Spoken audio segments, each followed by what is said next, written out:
Flying High again is from Randy Rhoads' second record with Ozzy Osbourne, Diary of a Madman. Fantastic album.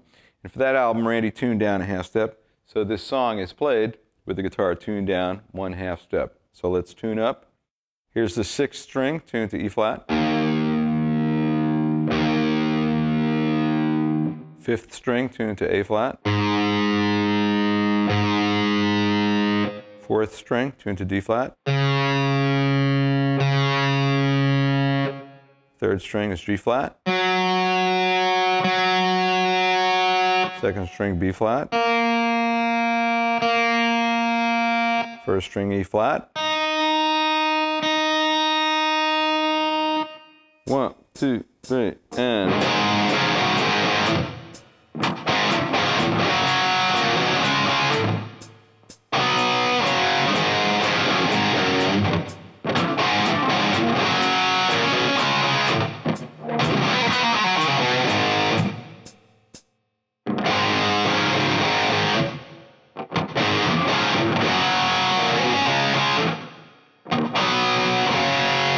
And then we end that with 5th fret on the D and G string, and then those strings open.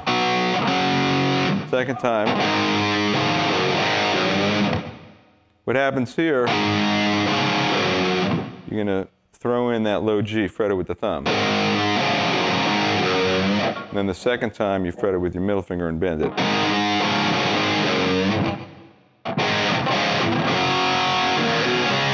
That's the same as the first time. And then, in the last part of the intro, on the upbeat of B2, 1, 2. A little pull off like you're going to rake across.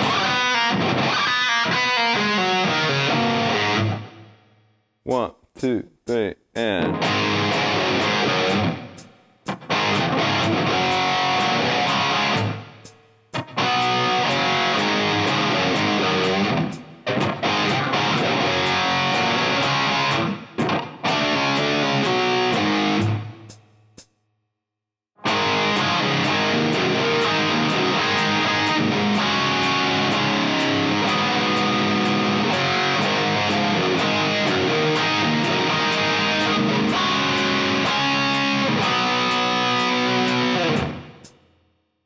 So this is again essentially the same.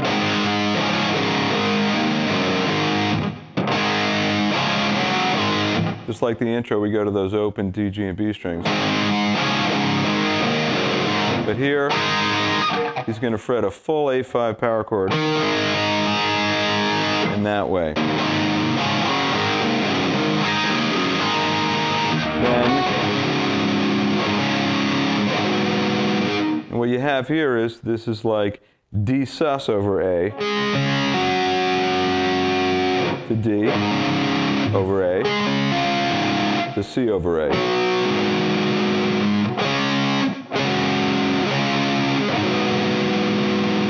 And that's played twice. That brings in the second pre-chorus. 1, 2, 3, and...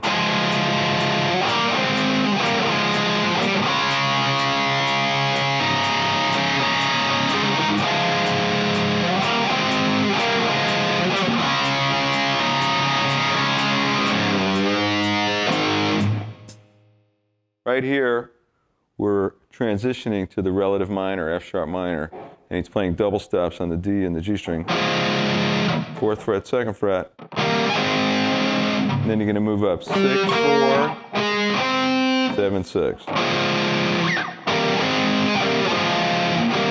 Back to 6, 4.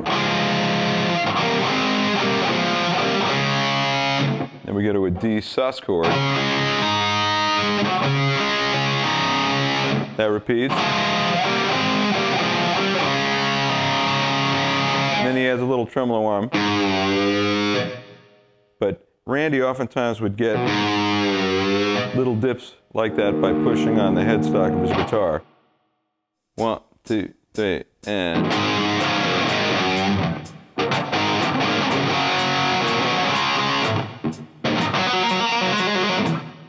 So that was real simple. You just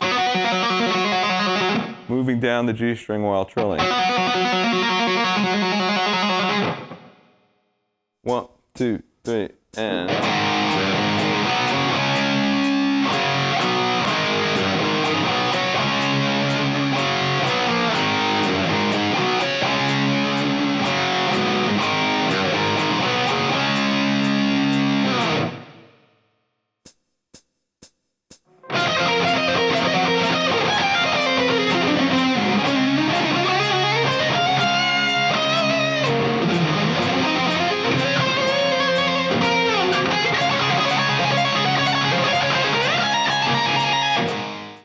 All right, Randy starts with F sharp minor pentatonic up in 14th position with the repeated.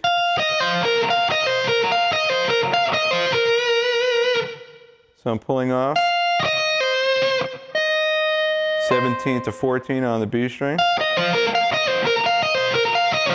Does that 4 times, and then he plays a descending lick. And it's kind of cool because the first part of it is like F sharp Aeolian, but then blues scale.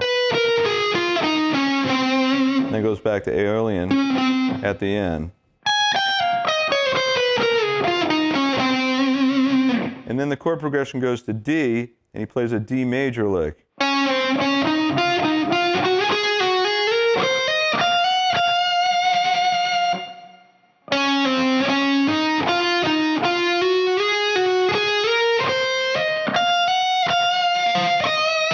And then he comes down on the E note. So one more time.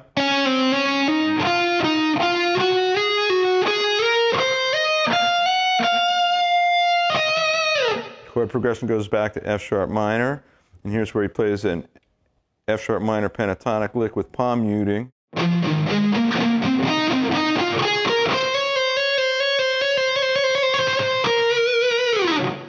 Then when he goes back to D, he plays a wide stretch hammer pull lick.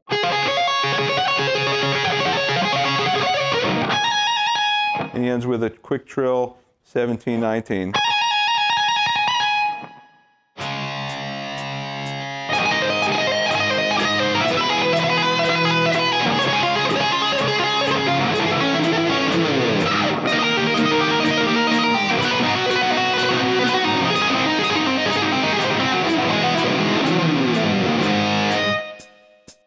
The last half of the solo is a tap lick, and what's cool about it is it's symmetrical, moves across the strings, and moves up 1 fret as you go.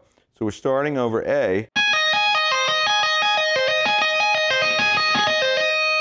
Then you're going to move both things up 1 fret and move 1 string over.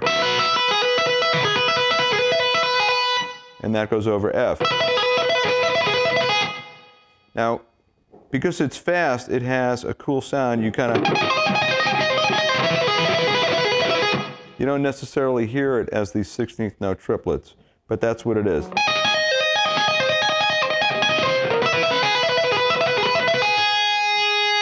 Then it goes to D, and then B flat.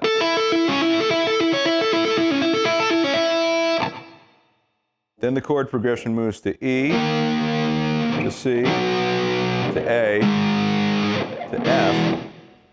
And that chord progression comes from doing the same thing, but starting in a lower position. So we start with E, move up 1 fret, and 1 string over. So that's E, C, A, F.